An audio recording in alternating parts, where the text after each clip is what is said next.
Prime Minister Justin Trudeau.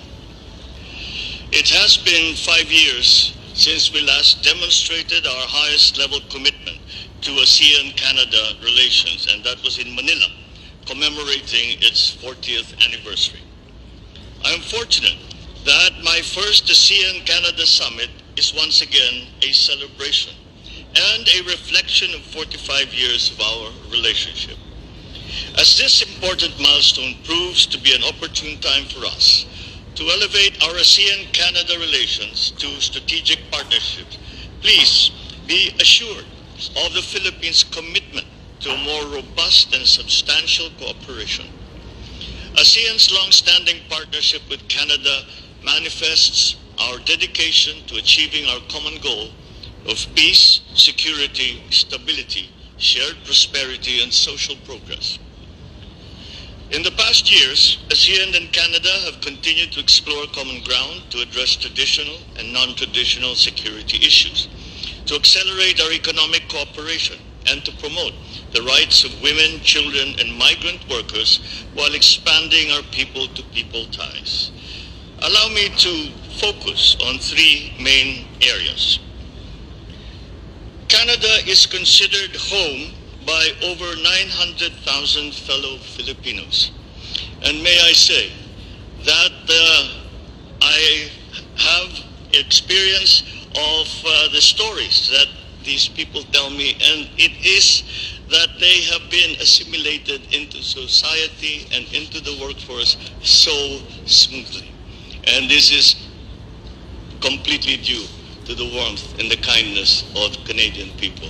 For that, we thank you very much. These 900,000 fellow Filipinos, many of them started off as migrant workers, who now form an essential part of Canadian society. That is why I highlight Canada's support for the Triangle in ASEAN project, which promotes fair migration across the region. The project has promoted labor mobility across the region, along with the improvement of working conditions and labor protection policies, particularly for low-paid migrant workers.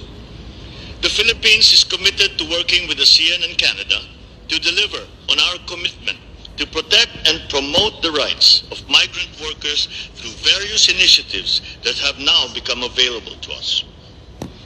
With the synergies between Canada's feminist international assistance policy and ASEAN's priorities on women, peace, and security, the Philippines welcomes Canada's continued support for ASEAN initiatives in this regard, such as the implementation of the ASEAN Regional Plan of Action on Women, Peace, and Security.